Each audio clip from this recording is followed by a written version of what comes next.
My name is Ariana Thompson-Leftat. I'm one of the research faculty at the Osher Center, and I co-organized this series with my colleague Jen Felder.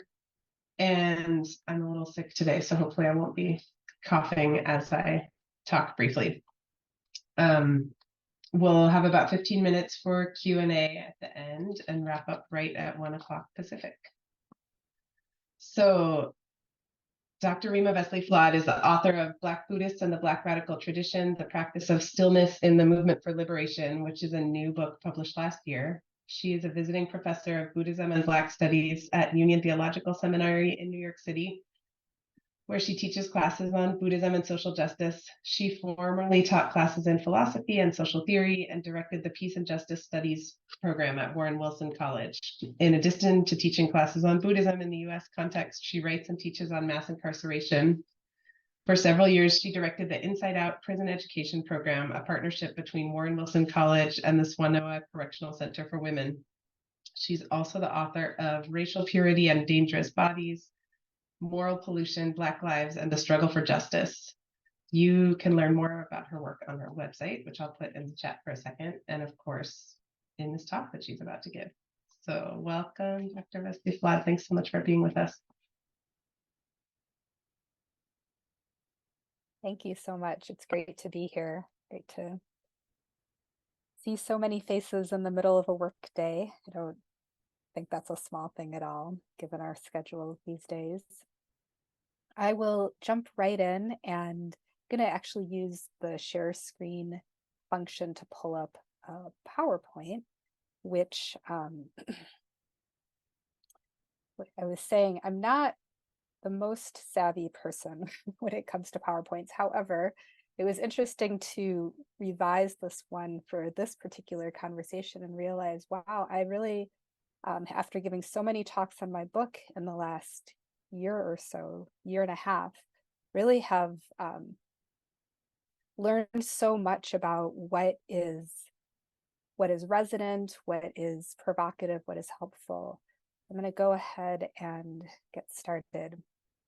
So thank you for having me. I am especially thinking of the Osher Center's emphasis on integrative health in my preparation for this talk. And so I'll just say very briefly that I'll talk about some of my findings, but I first want to say that when I first started this research on Black Buddhists, I was actually not thinking about trauma or intergenerational trauma at all, and it came up organically. I did 44 interviews. I included the voices of 40 Black Buddhists, mostly authorized teachers in different lineages, a number of long-term practitioners as well. And as I was asking questions about doctrine and practice and specific doctrines and practices that were specific to lineages, the emphasis on intergenerational trauma came up over and over and over. And so actually one of my findings is that so many Black Buddhists, broadly speaking, both in terms of my, could say my research pool, but also members of Sanghas throughout the United States, are investing in Buddhism as a tradition, as a set of doctrines and practices, because they are interfacing with their trauma and identifying it as intergenerational trauma. And some of what I'll talk about in the next 40 to 45 minutes is how ancestral practices, how compassion practices, how embodied practices, and how the doctrine of impermanence is really very central for these Black Buddhists. You could say my comrades, my people, and my research pool. So let me, with that said, go to, oh, this is the cover of the book. I really love this cover.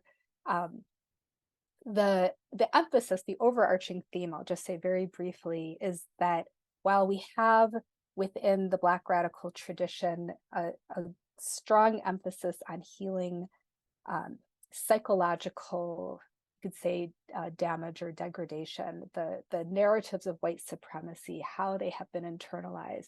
Well, in the Black radical tradition, broadly speaking, there's a great emphasis. What I argue is that these Black Buddhists who form the core of this book have a kind of how-to, a kind of way into addressing the psychological trauma. And so the overarching emphasis is that there are these kind of findings, including that Black Buddhists embrace Buddhism as a means to heal psychological trauma. They have invested in ancestral practices. They have kind of rewired their way of thinking about Blackness and have embraced the Black body. And then fundamentally what I say is there's a kind of congruence with Buddhism and the Black radical tradition as it's practiced by Black Buddhists. So that's the thrust of the book, but I'm really going to hone in on this piece of intergenerational trauma. And first, just to put us all on the same page, ask this question: what is trauma? And the way that it is embraced, this, you could say, definition is embraced, is I think clearly said by an author named Joy DeGroy, who wrote a book called Post-Traumatic Slave Syndrome.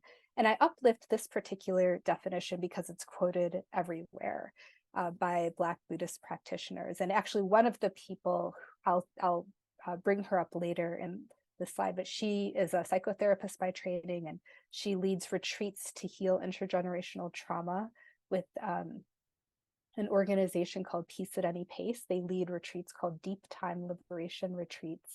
And she mentions Joy's work as front and center to this work. So I'm using this particular definition because it's so salient for my research pool. And what Dr. DeGroy says is that trauma is an injury caused by an outside, usually violent force, event, or experience. And she says we can experience trauma in all of these different ways: physically, emotionally, psychologically, and/or spiritually. This is a picture of her, very influential. And the reason that I really situate her at the beginning of this talk is because she mentions that, which is, a definition you find in books on trauma kind of routinely. But then she goes on to say 180 years of the Middle Passage, well as over 300 years of slavery, rape, and abuse, followed by an illusory freedom. Black codes, convict leasing, and Jim Crow, all codified by our national institutions. She says this too is trauma. She says lynching, medical experimentation, redlining, disenfranchisement, grossly unequal treatment in almost every aspect of our society, brutality at the hands of those charged with protecting and serving. She says being undesirable strangers in the only land we know. So she locates all of this underneath a definition of trauma. It's not specific to an outside force or injury, but rather encompasses all of these different dimensions of what it means to have African heritage in this particular society, which is geared towards and oriented towards whiteness and white supremacy. She goes on to say, since the first of our ancestors were brought here hundreds of years ago against their will, we barely had time to catch our collective breath. That we are here at all can be seen as a testament to our willpower, spiritual strength, and resilience. She says, however, 385 years of physical, psychological, and spiritual torture have left their mark. And I locate this under, actually, this is the title of one of my chapters, The Causes and Conditions of Intergenerational Trauma. And I really, in this chapter, focus at length on the auction block, the separation of families, and what that means even today for people of African descent whose ancestors were brought here in chains, and the fact that we still deal with so many unknowns, so many gaps in our understanding of our families and who we are as people, our lineages. And I focus as well at great length on physical torture, physical trauma in this particular chapter. So I want to bring up someone, maybe those of you who are familiar with the American Psychological Association, maybe you know her name, Tema Bryant. She, to my knowledge anyway, does not practice or identify with Buddhism at all. And she actually talks about how both of her parents were pastors and how they offered themselves as counselors. But what I appreciate about her, and the reason I have brought her into this talk, is that, this year she's in a very influential position. And what she says just kind of, plainly, is that experiences of racism, discrimination, bias She said, and hate crimes are traumatic in and of themselves. So she, in her position, is also directly broadening the definition of trauma and pointing to intergenerational trauma. And I also want to bring up the fact that for so many Black people, Black Buddhists, this is a practicing Black Buddhist in the Zen tradition, Rashia Wade. She's actually based in the Bay Area. Maybe some of you know of her work. But she, in her book, Grieving While Black, explicitly links intergenerational trauma and grief. And I'm actually going to read quite a long quote, which I've tried to break up over several slides, but I think it's really quite profound. Rashia says, I think about the losses that we as Black folks are facing as a result of what it means to be Black in America. Think immediately of how loss is tied to impermanence. This is something I'll come back to later on. Think immediately of how loss is tied to impermanence and to the losses that we are non-consensually facing, whether it's the loss of a job opportunity or because of our name, whether it's the loss of safety when we are walking down the street in a Black body, and how that loss and that severing of connection comes hand in hand with the grief and trauma that our oppressor also feels, that our oppressors feel with relationship to their fear of impermanence. She says, and then how that gets siphoned back and pushed back onto us, into our bodies. That's something we're constantly moving through and moving with. The losses compound and it feels profound and overwhelming at times. That just brings me back to the practice. And in that way, she means Buddhist practice, the practice and why we're here. I think this is a really profound quote because she points directly to the Buddhist doctrine of impermanence, what in the Pali language is referred to as anicca. And this is core, I think, to how so many Black Buddhists work with trauma, which is to say, yes, here, now, but not always. So at this moment, I'll just synthesize these different practices, this recognition of impermanence, the impermanence of the breath, right? The breath moves in, the breath moves out. And it's a way to move from the chaos of the mind, the narratives of the mind, to the body, to be able to settle into the rise of your belly, the rise of your rib cage, the breath moving in and out of the nostrils. This is a practice of impermanence, and it's a practice of connection, and yet one way that is so important. And I will say it's not necessarily specific to sitting. I think for many, many people who have experienced trauma, especially specific kinds of trauma within their bodies, that movement is key. And I'll bring up Thich Nhat Hanh, who I'm sure all of you at least know of. And Thich Nhat Hanh, who was a Vietnamese monk who was exiled from Vietnam during the war, brought many monastics over to France with him. And he taught a lot of walking practices. And the rationale was that movement moved trauma, the trauma of the war, the trauma of exile.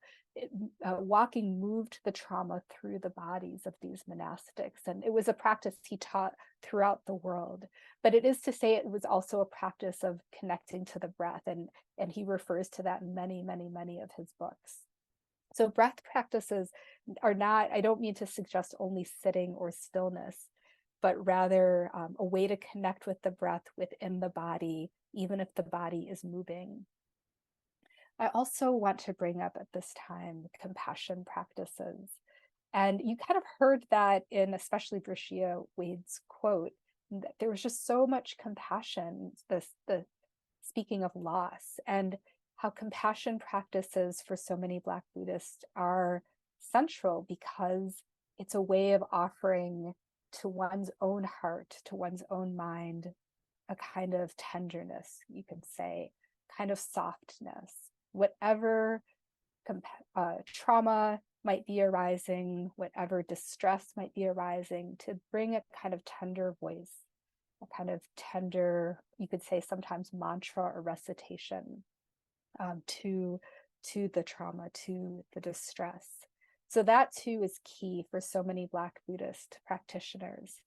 And another aspect of practice, and I'll go into this a bit more as we move through the presentation, but another aspect to this practice is incorporating different indigenous practices that reference land and being on land, and also community. And we find this actually in a number of writings. I'm thinking specifically of Zenju Earthland Manual as one person. She's a Zen priest. I'm going to reference a friend of mine, Dara Williams, a psychotherapist who does a kind of training that brings in Aboriginal practices, but incorporating land and being very explicit about community is also a key part of Black Buddhist practice. Not least ancestral practices, especially in reference to the kind of fragmentation I mentioned earlier, the lack of knowledge, the separation. Sometimes we don't know our forebears' names. We don't know from where they came. We have such little sense of who they were and the place and the people from whom we come. And so to acknowledge the ancestors who are known to us and also those who are unknown to us, and to also claim spiritual ancestors is a key part of Black Buddhist practice. And this gets lived out through building altars, through investing in devotional rituals, including bowing, mentioning names or reciting names. So ancestral practices and cultivating a sense of belonging is also central. And then not least, embodied practices that go along with breath practices. The walking I mentioned, dancing, we'll come to that as well. But these are all practices that are really oriented towards healing intergenerational trauma, and quite, I would say, expansive, creative, elaborate, really quite beautiful in the different iterations they take. So this is a Ugandan monk, maybe the only Ugandan Theravada monk in the world, Bhante Buddha Akita. And I bring him up because he's actually writing his dissertation. He's at a university in Sri Lanka, and he is specifically interested in how Aboriginal concepts mirror Buddhist concepts. And a concept that he's brought up, so this refers to indigenous practices, is called dadiri. It translates as deep listening. And what Bhante Buddha Akita points to in his research is that this Aboriginal practice of deep listening is similar to Buddhist meditation practices with regards to watching the breath, again, that aspect of impermanence, observing the mind, and really like listening to the narratives or whatever is taking place in our minds. And then not least, kind of part and parcel, as we're able to expand our capacity for observing and listening, attuning to the surrounding environment. Bhante Buddha Akita really notes that this particular practice happens in stillness. So this is one way in which there's a kind of mirroring with indigenous practices. And that gets elaborated to some extent, this is Dara, who I mentioned, in a kind of training known as indigenous focusing oriented therapy, IFOT. And what Dara says, kind of similar to Bhante Buddha Akita, because this is similarly rooted in Aboriginal practices. She says the healing practices of Aboriginals, particularly a training method known as IFOT, which emphasizes the importance of recognizing complex and intergenerational trauma, she says, have been highly influential for healing the legacies of dislocation, chattel slavery, segregation, and institutional racism, historically and presently experienced by Black people. And so Dara is a trainer for IFOT and actually has trained many Black Buddhist teachers in this kind of recognition of complex trauma or intergenerational trauma.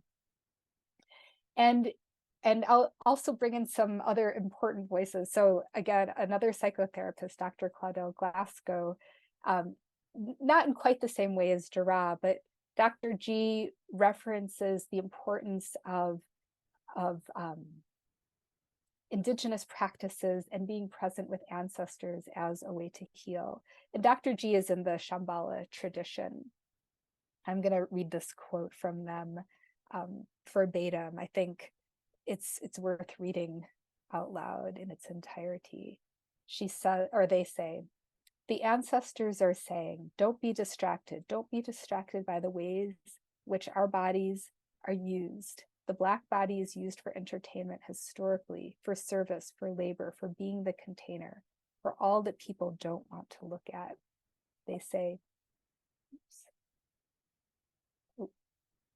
when I think about coming back to ground, coming back to what matters, coming back is the practice of meditation. It's the practice of coming back to who we are at our roots.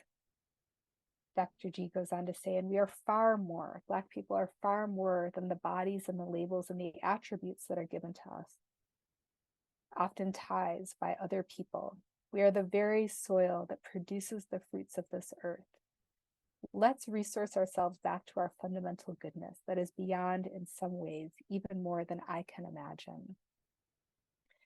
And Dr. G, again, is very much rooted in a particular lineage, has done training and gone through various levels that are required by their lineage. And Dr. G says, I think we have such a negative connotation of faith, but they say, it's not like you're alone in this endeavor. I'm not alone in this conversation. Like on some level, my opening is allowing somebody else to help me out. I may or may not see them, but I know that they're there. When I'm in practice and doing formal practice, a sadhana, which in the Tibetan tradition is translated as a spiritual exercise, even something that I have memorized, I'm remembering that these beings of other realms who have passed before, who had the ability to be able to see the truth of this existence and the reality, or they had the ability to magnetize, or they had the ability to be compassionate, whatever it is you're calling into that moment. Dr. G says, we need guides to be able to do that. And I think this is really quite a profound quote from Dr. G, because there's a sense of interdependence, but not necessarily on something or someone tangible, but rather a kind of attunement and a kind of calling in. And for Dr. G, this is explicitly an ancestral practice that Dr. G connects to and does during the sadhana, during Buddhist practice. I'm going to bring in another voice who was formerly based in the Bay Area, Devin Berry. And Devin is in a different tradition, in the Insight tradition. And Devin, I'll just tell you a little bit the background to this quote.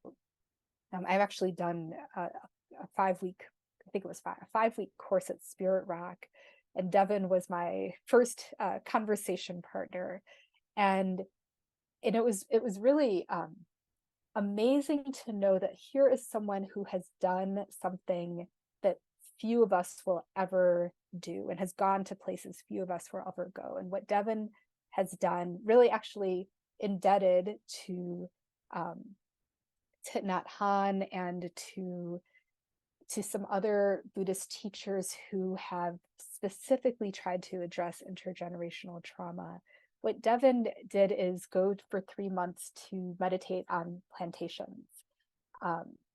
Through personal connections, was able to go and meditate in slave quarters and in cotton fields, and really just try to, in a very embodied way, enter into these spaces fully, and to sit with the trauma of enslavement and of family disconnection, of being used as a physical tool by slaveholders who saw Black people only as sources of profit, and to really enter into what that meant for people who were enslaved, for his ancestors, for our ancestors. And what he did on these plantations was a touching the earth ritual in the tradition of Thich Nhat Hanh. I'm going to read this quote from Devin. He said, I was fascinated with the idea of bringing in blood and spiritual ancestors. So bringing in all of these folks that were my family, historical people, not actually limited to Black people, but other abolitionists, women suffragists, folks that were there, like pulling them all in, like these are all my family. He said that was fascinating to me. He said the combination of bringing in blood and spiritual ancestors and the touching the earth ceremony, the practice I took up to do every day, the actual practice itself involves a full or deep bow or prostration. There's something in there that was a complete giving myself to the ancestors, giving myself to the earth, completely opening myself up. There's a humility and a humbleness that was in that act. And before I move on to Ruth, just to say that capacity to go, to create the time and the space and to sit and then to bow to the ancestors who had survived and also those who had not survived, that for Devin was central to his Buddhist practice within the Theravada or insight tradition, which was a way of, you could say, expanding what he had been taught, a way of bringing different lineages together. But fundamentally, it is that opening up of the heart through bowing, through prostrating and connecting. And that sense of connection that he was able to embody and to move into was so profoundly healing. Just the way he talks about it it's extraordinary. I want to really move into what it means to do heart opening practices and how meaningful that is for Black Buddhists, for Black people who are in training. And here I'm bringing in the teacher who is based in Charlotte, North Carolina, named Ruth King. Ruth wrote a book called Mindful of Race. And what I want to do actually is kind of walk you through a part of a chapter in which she is offering a practice of heart opening, but really a practice of self-compassion and healing. I will also say when I teach in Dharma spaces, I use Ruth's work and I use this particular section of her book always. It is so, for me, profound and central. I will say to my own practice, I do this almost every morning, but I have also found it to be so important. And here's where we bring together the ancestral practices and the compassion practices to create safety and a container. And what Ruth advocates is taking a position, what she calls relaxed awareness. She says, begin to connect with your own body and the larger body, the earth that is holding you.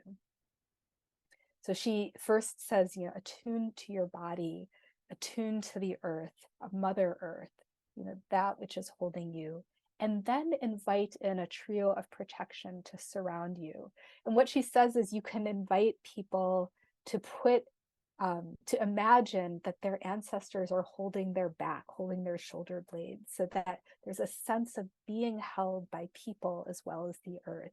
And that then you cultivate within your own mind, your own inner landscape, a sense of being protected and surrounded.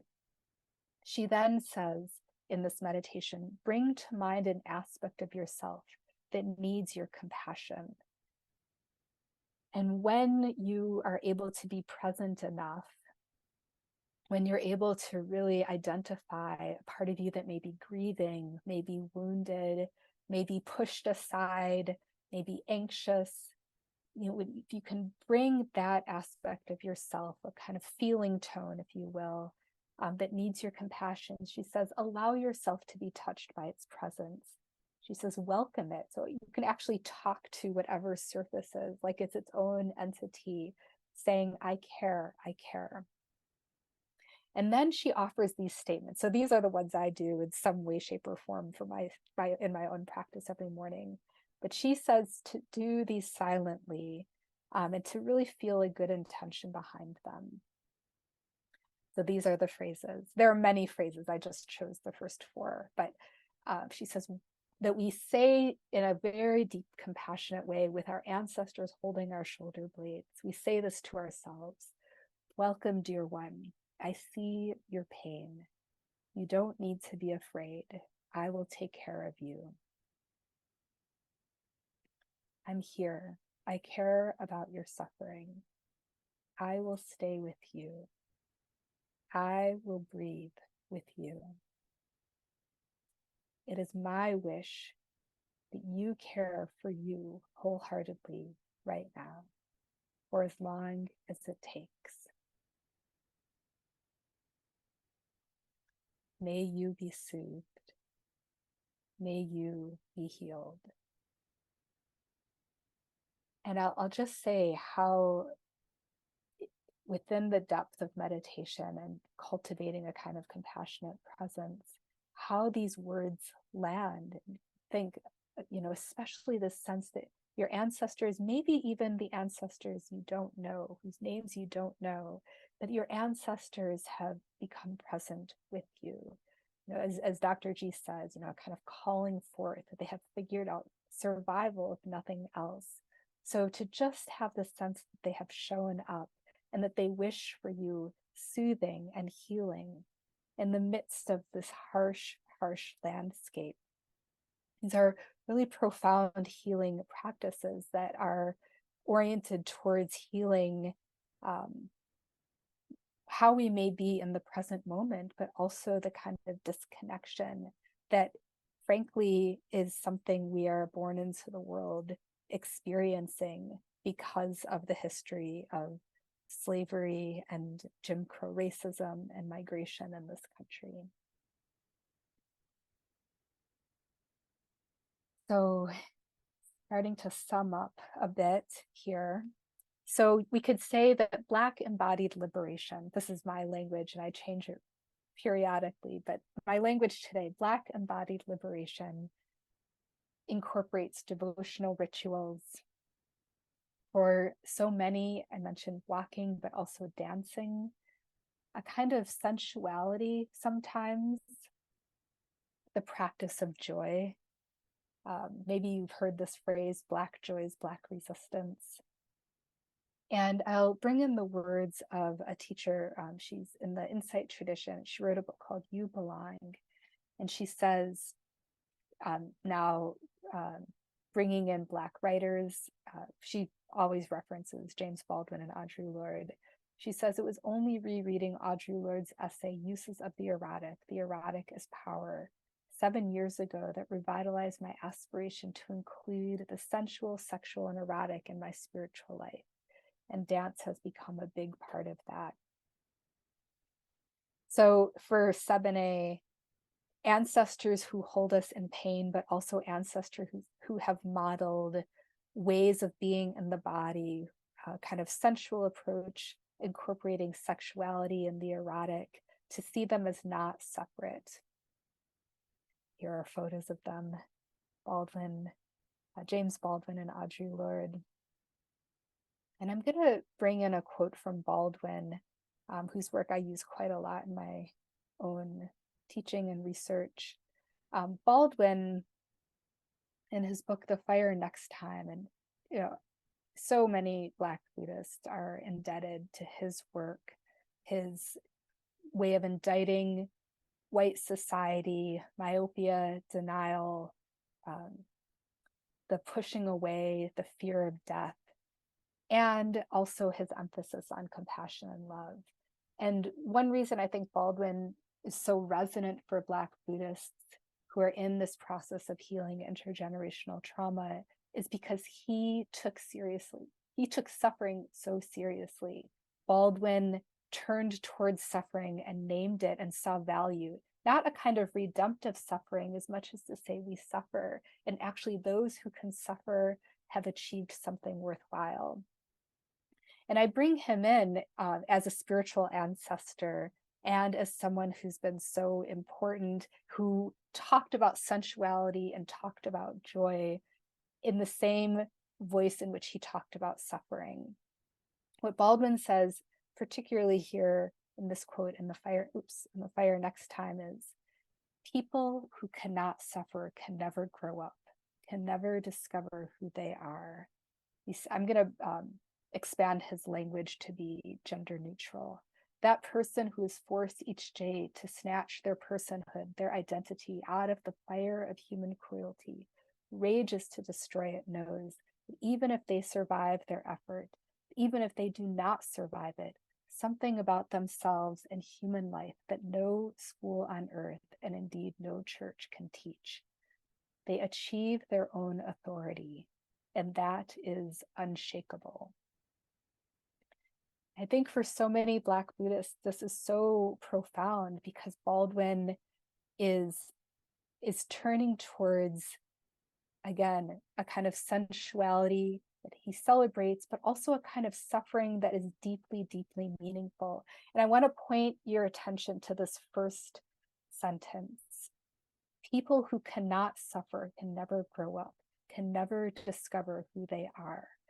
And that language, cannot suffer, because what Baldwin is pointing it to is that there are people who cannot suffer, people who avoid, who deny, who reject, who evade suffering, who project it onto other people. He said this is the fundamental foundation of white supremacy and how it's maintained. He said white people refuse to suffer and they project all of their suffering, including their fear of death, onto Black people. He said, but he says in this quote, there are people who can suffer, and the people who choose to suffer, in the Buddhist language, we would say choose to suffer skillfully. People who choose to suffer, who develop capacity to suffer, who don't evade or avoid or deny or reject or push it away, but actually turn towards it. Those are the people who grow up. They are the people who discover who they are. They are the people who snatch their identities out of the fire of human cruelty, and they choose whether or not they know the outcome. Of course, they can't know the outcome, but not to so much have a particular outcome as much as to achieve inner authority, inner unshakable authority. I believe, I suggest this, and I actually know this because of interviews, that Baldwin is so central as a spiritual ancestor because of how he was able to name the value of suffering and how it leads to this unshakable inner authority. And that claiming these spiritual ancestors along with our biological ancestors is key to healing intergenerational trauma and to seeing how turning towards intergenerational trauma and actively deciding to delve into it, to know it intimately, is itself a powerful practice. So this is my last slide, and I'll just say that we are ending in some ways where we began. You may remember Brashio Wade's quote, focused on how impermanence is core to understanding who we are and what we're about, how we live this very human life. Everything is impermanent, and this is a key Buddhist doctrine.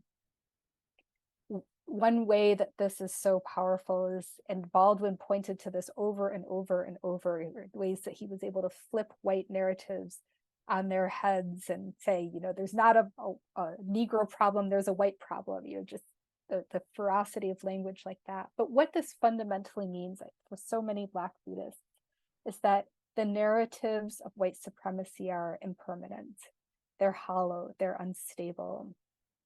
And so the practice of breath, of the body, the practice of compassion, bringing in ancestors, but the practice is to see this impermanence of these narratives as we turn towards our suffering, and then to invest in these different forms.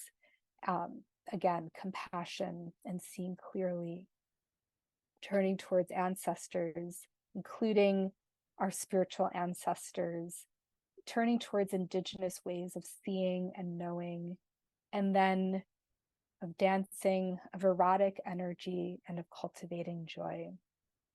That all of these practices have been so key for the ways in which Black Buddhists have turned towards their trauma and have sought to heal it, I think, in really fruitful and really powerful ways. I'm going to end there. I'm going to stop my share. And I'm happy to take questions or comments.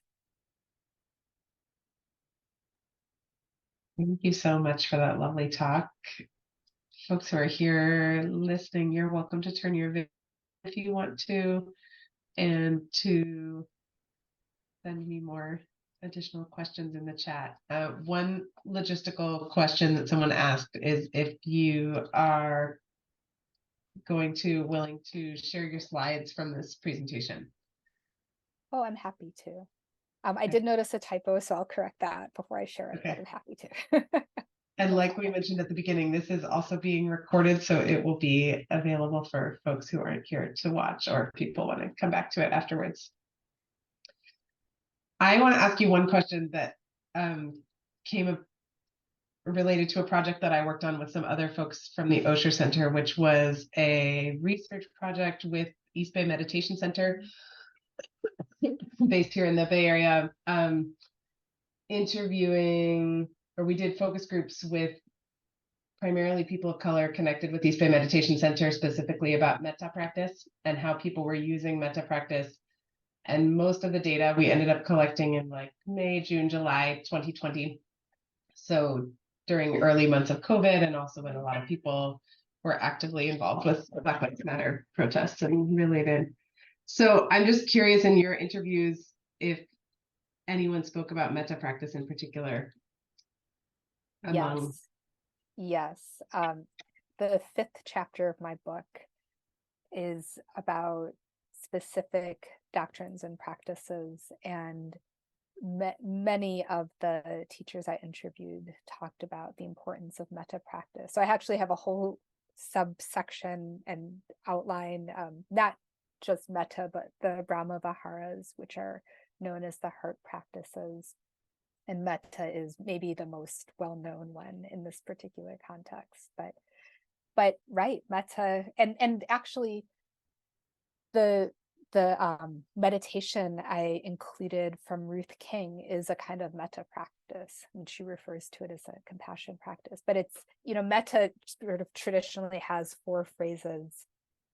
May I be safe and protected. May all beings be safe and protected. May be peaceful and happy. May we be healthy and strong. May we live with ease and well-being. And what I love about the way that Ruth expanded it is that there's a sense of wishing that for oneself, but then your ancestors are brought into that space. And that is a kind of metta practice as well, with the different phrases. Yeah.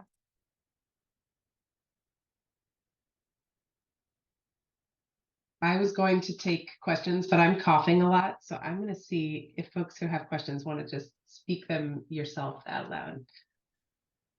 Spare me talking.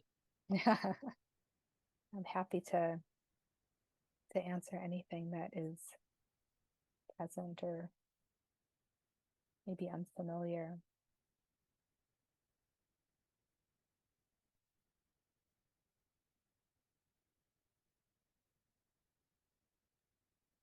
Rima, can you see the chat also?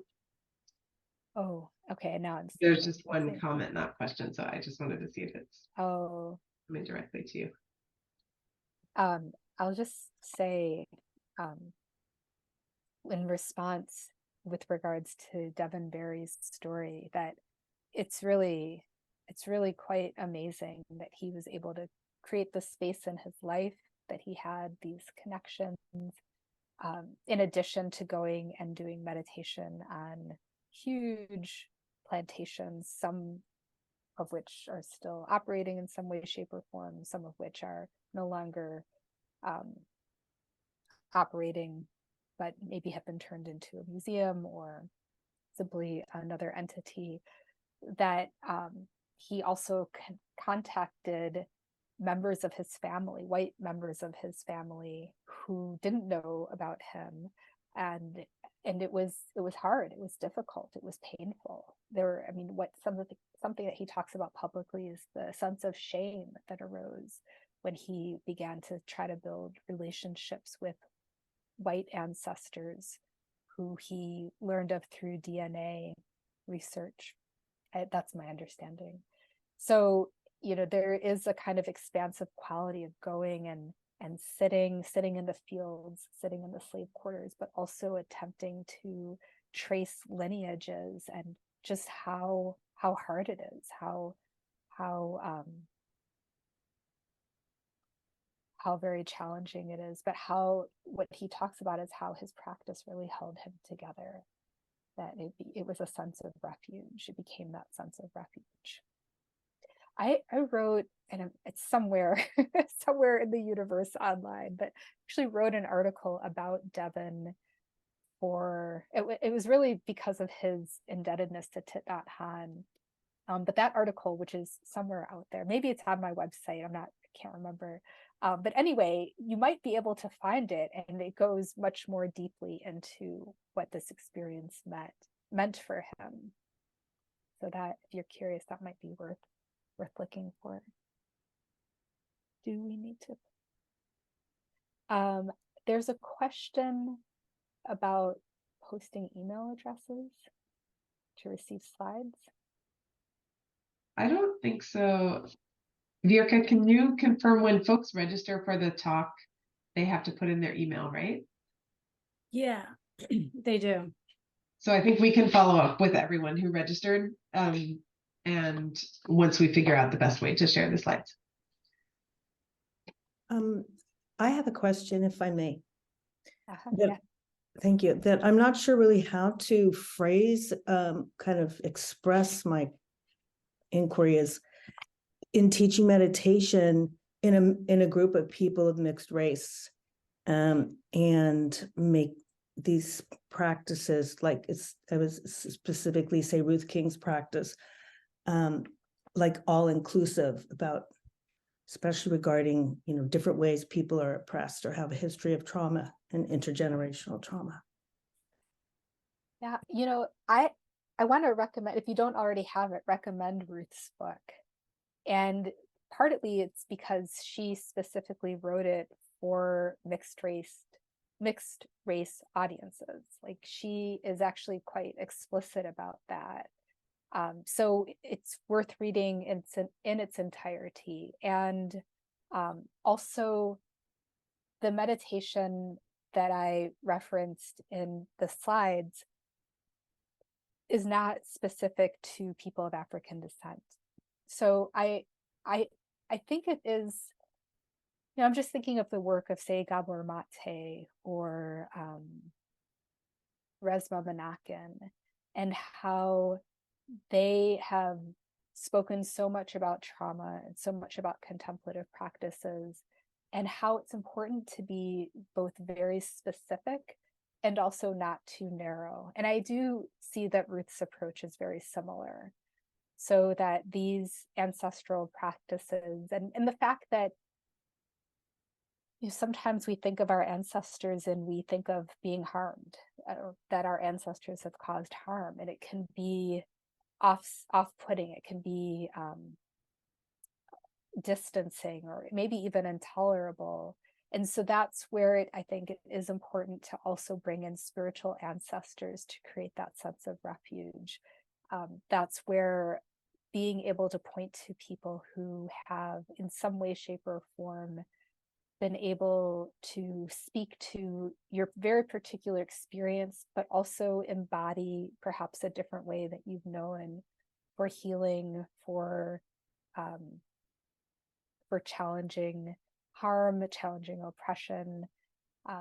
They can hold the shoulder blades too. So just to say that Ruth's book is, I think, very expansive. And I'll also just say she has a website in which she has a number of different guided meditations, and she's specifically interested in working with mixed race groups. So if you ever have questions or want further resources, you can look to that. It's called the Mindful Race Institute, and she's pretty available if you wanted to reach out.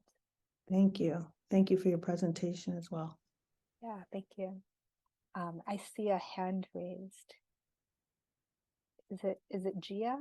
Yeah, that's Okay. me. Yes, hi.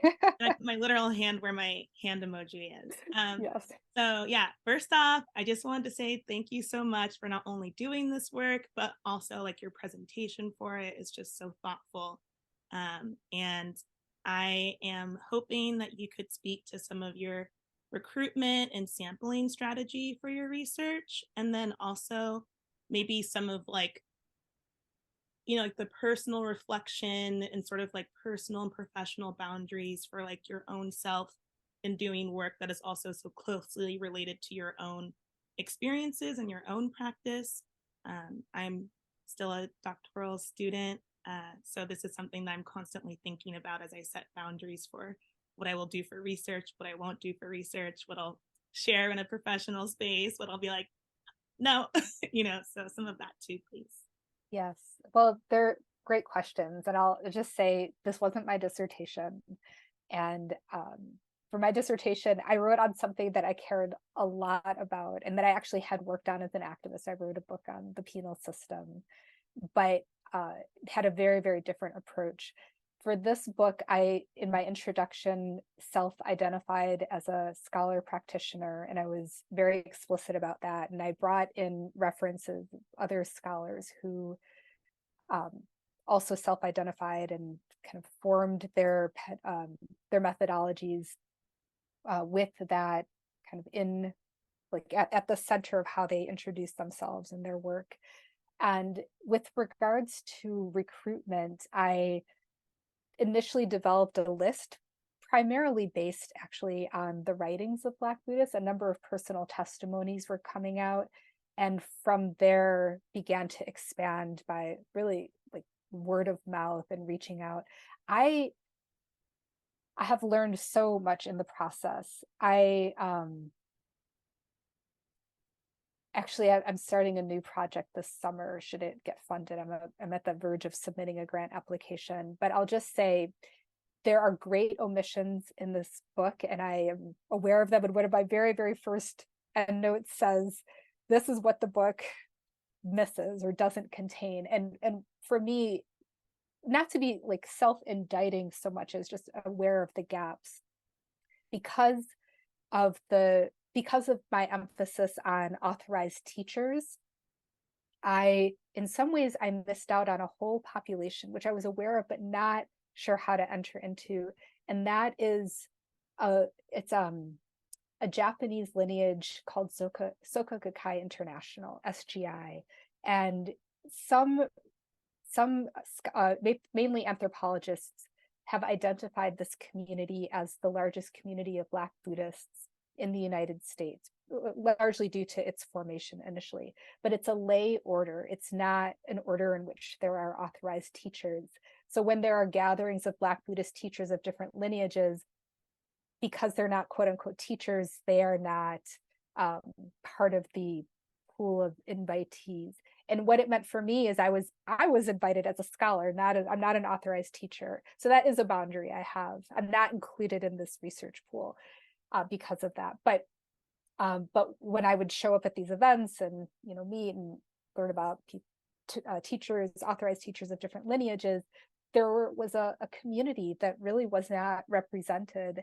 And I have since now, because they're reading the book, they're doing book studies, I have since started to become much more familiar. This is a new research. It's it'll be maybe more digitally oriented, but a new research project with a community called Buddhists of African descent. But it's all Nichiren Buddhists who are lay practitioners, and it's a community whose voices really are missing from the book. And I went and I did a Q&A with them, and they said, where are our voices? And I said, you're right. It was actually one of my very first footnotes, because I was just aware of that gap. So it is to say I'm aware of the omissions. And, as the book has been out there and I've gotten, some pushback, I mean, there's a lot that's missing from the book, but it's a beginning. It's the first academic book that privileges the voices of Buddhists of African descent in this context. And it's I would say a kind of entry into the field of Buddhist studies. It's a kind of expansion of Black religious studies. And there will be many, many more books. And I think for me, my first book was not this way, but in this case, because of the depth of how I'll just say intimate some of these voices are in terms of speaking of trauma, of speaking of healing, that it was important for me to have a practice to really understand what they were talking about. So while my voice, I speak briefly at the beginning, maybe pages 2 and 3 of the introduction about my own story, but I don't speak in a personal voice at all throughout the book, but I do have a depth of understanding of what they're talking about. And I will say, I think for me personally, that did serve my research. That intimacy of experience, even if I don't speak about it, was important in knowing where they were coming from. I don't know if that's helpful, but anyway, that was just where I was in this particular project. I see, okay, we're almost at time. I do not know, oh, thank you, Gia. Okay, and I think Veronica, you put a note into the chat. And what I'll say, Veronica, is I hope that this work serves your work and what you are able to offer to yourself and to anyone with whom you come into contact. I think it's very powerful work. I'll just say part of why this topic was so compelling for me personally is that I would come into contact with people who had deep practices, and I would think to myself, they have something that I want, and how did they get that? I want that too. And it was it was what Baldwin talks about, that kind of inner unshakable authority and great capacity to be tender and compassionate. I think that is really quite profound and does not come organically, that it does require cultivation. I'll end there. There's nothing else. That seems like a perfect place to end. Thank you so much,